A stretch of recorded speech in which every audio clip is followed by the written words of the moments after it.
നടിയെ ആക്രമിച്ച കേസിലെ വിധിയുടെ ഉള്ളടക്കം ചോർന്നെന്നാരോപിച്ച് ചീഫ് ജസ്റ്റിസിന് അയച്ച സംഘടനാ പ്രസിഡന്റിനെ തള്ളി ഹൈക്കോടതി അഭിഭാഷക അസോസിയേഷൻ.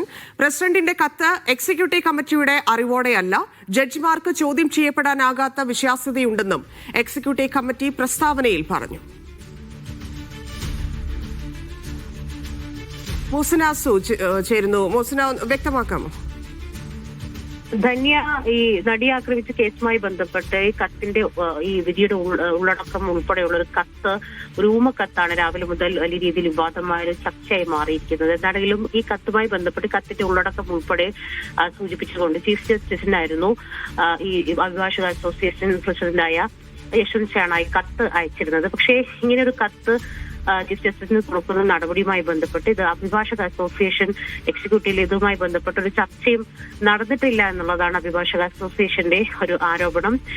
ഈ എക്സിക്യൂട്ടീവ് കമ്മിറ്റിയുടെ അറിവോടെയല്ല ഇത്തരത്തിൽ അഭിഭാഷക ഹൈക്കോടതി അസോസിയേഷൻ പ്രസിഡന്റ് ഇത്തരത്തിലുള്ള നടപടി എടുത്തതെന്നുള്ള കാര്യമാണ് അവർ ഒരു വിമർശനമായി ഉന്നയിക്കുന്നത്. ജഡ്ജിമാർക്ക് ചോദ്യം ചെയ്യപ്പെടാനാവാത്ത വിശ്വാസ്യതയുണ്ടെന്നും അഭിഭാഷക അസോസിയേഷൻ എക്സിക്യൂട്ടീവ് കമ്മിറ്റി പ്രസ്താവനയിൽ പറയുന്നുണ്ട്.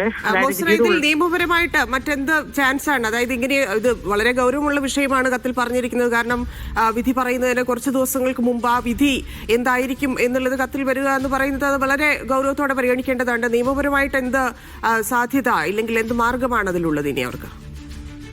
ധന്യ, എന്താണെങ്കിലും ഈ കത്തുമായി ബന്ധപ്പെട്ട് ഇതിന്റെ മറ്റ് കാര്യങ്ങളെല്ലാം ഇതിൽ അന്തിമമായി തീരുമാനമെടുക്കുന്ന ചീഫ് ജസ്റ്റിസ് ആണ്. പക്ഷേ ഇത്തരത്തിലൊരു നടപടി എടുക്കുമ്പോൾ, അതായത് ഇങ്ങനെയൊരു ഒരു കത്ത് ലഭിക്കുന്നു, അത് ആ കത്തിന്റെ കാര്യങ്ങൾ ഈ അസോസിയേഷനുമായി ബന്ധപ്പെട്ട ഒരു എക്സിക്യൂട്ടീവ് കമ്മിറ്റി ഉണ്ട്, അതിൽ ആ കമ്മിറ്റിയുടെ അറിവോടുകൂടിയാണ് മറ്റു നടപടികളൊക്കെ പ്രസിഡന്റ് എടുക്കേണ്ടത്. പക്ഷേ നിലവിൽ അത്തരത്തിലുള്ള ചർച്ചയോ കാര്യങ്ങളോ ഒന്നും തന്നെ ഇല്ലാതെയാണ് നേരെ ഈ കത്തിന്റെ പകർപ്പടക്കം ചീഫ് ജസ്റ്റിസിന് പരാതിയായി നൽകിയിരിക്കുന്നത്.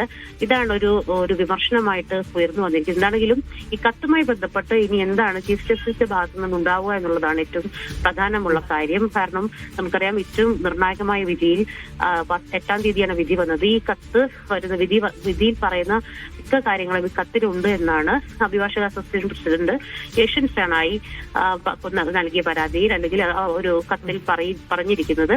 സ്വാഭാവികമായും 2-ാം തീയതി അത്തരത്തിൽ ഈ വിധിയുടെ ഉള്ളടക്കം എങ്ങനെ അതിൽ വന്നു എന്നുള്ളത് ഒരു ചോദ്യം തന്നെയാണ്. പക്ഷേ ഇതുമായി ബന്ധപ്പെട്ട് എന്തെങ്കിലും ദുരൂഹതയുണ്ടോ, ആരാണ് ഈ കത്ത് അയച്ചതൊന്നും കൃത്യമായ ഒരു വിശദീകരണങ്ങളൊന്നും തന്നെയില്ല. ഒരു പൗരൻ എന്നുള്ള രീതിയിലാണ് ഈ കത്ത് അയച്ചിരിക്കുന്നത്. സ്വാഭാവികമായിട്ടും അജ്ഞാതമായി വന്നൊരു കത്തിന്റെ പേരിൽ ഇങ്ങനെ ഒരു നടപടി എടുക്കുന്നത് സ്വാഭാവികമായിട്ടും ജഡ്ജിമാരെ ചോദ്യം ചെയ്തതിന് തുല്യമാണ് എന്നുള്ളൊരു വിമർശനം ഉൾപ്പെടെയാണ് അസോസിയേഷൻ പറയുന്നത്. അതുകൊണ്ട് തന്നെ അതിനകത്തൊരു ചർച്ച വേണമായിരുന്നു എന്നുള്ളതാണ്. ആ ചർച്ചയൊന്നും ഇല്ലാതെയാണ് ഈ പ്രസിഡന്റ് നടപടി എന്നുള്ളതാണ് ഇപ്പോൾ അഭിഭാഷക അസോസിയേഷൻ ചോദ്യം ചെയ്തത്.